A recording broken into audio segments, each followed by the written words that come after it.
Good morning, students. Today we will discuss on another story, The Dream, written by O. Henry. The Dream is the last but unfinished work of the life of O. Henry. In it, O. Henry reveals his own thrilling experiences of prison life through the condemned man Murray, whose beautiful dream of a happy conjugal life stands in poignant contrast to the terrible situation in which he finds himself along with other condemned prisoners waiting to be electrocuted. Murray is the central figure of the story, and he has been convicted of murdering his sweetheart prompted by jealous rage. He is put in prison and is sentenced to be electrocuted. The cell house in which he is put is called Limbo Land. It is 80 feet long and 28 feet wide. 7 other fellow prisoners were there. He had seen some of them behaving in the most abnormal manner when they were taken to be electrocuted. Murray did not know how he would behave. They were taken to be electrocuted, that is to be like fatal hour, as the storyteller says, fatal hour. Soon the door of his cell was opened, and 2 prison guards and his boyhood days friend Len, who had managed to take the prison chaplain's place, came before him. The regular guard gave him whiskey to brace him up, and he was taken to the execution room. He was strapped to the electric chair. Soon he dreamed a dream. It was the dream of a happy conjugal life. It was dream of a lovely sun-lit cottage nestled in a bower of flowers, presided over by a loving and pretty wife, and resounding with the sweet numberings of a baby. He dreams of embraces of his wife, and he caresses of his baby.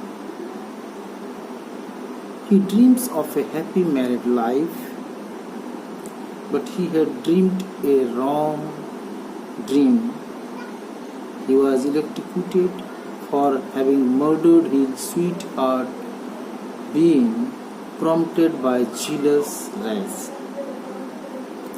This story of O. Henry is different from those of the writer to which we are accustomed. O. Henry had decided to write something new, a straightforward dramatic story, but the hands of death interrupted his telling of the story. However, the story is indeed dramatic, and in it, O. Henry strikes new grounds, and he has nicely given a picture of the cell house, which is reminiscent of his own prison life. It also reveals man's innermost craving to lead a happy conjugal life, which was not in Murray's fate. The antics of the ant is symbolical of Murray's own desperate efforts to be free from all bonds and impediments and lead a free, happy conjugal life. Murray, the central figure of the story, was one of the condemned prisoners in the cell house known as Limbo Lane. He was accused and convicted of the brutal murder of his sweetheart.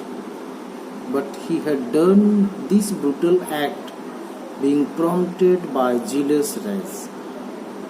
He was sentenced to be electrocuted, and a certain date was fixed for it. The time was 8 in the evening. We are told about his feelings on the day of his electrocution. He was mentally prepared for his lot. He had seen some of his fellow prisoners behaving in the most abnormal manner. One had gone mad and fought like a wolf caught in a trap. Another one offered sanctimonious lip service to heaven. Another one, a weakling, had collapsed when he was strapped to the board.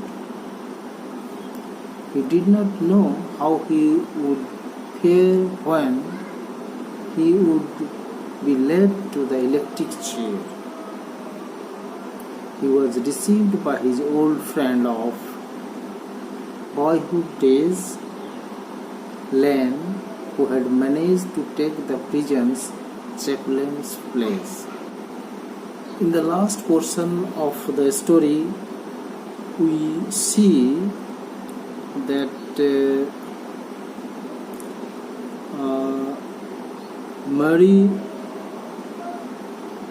is left dazed, stupefied, and stunned in the death chamber, and while the steps were being adjusted, that is, while he was stepped to the chair, he dreams a happy conjugal life in a small sunlight cottage which remained a dream.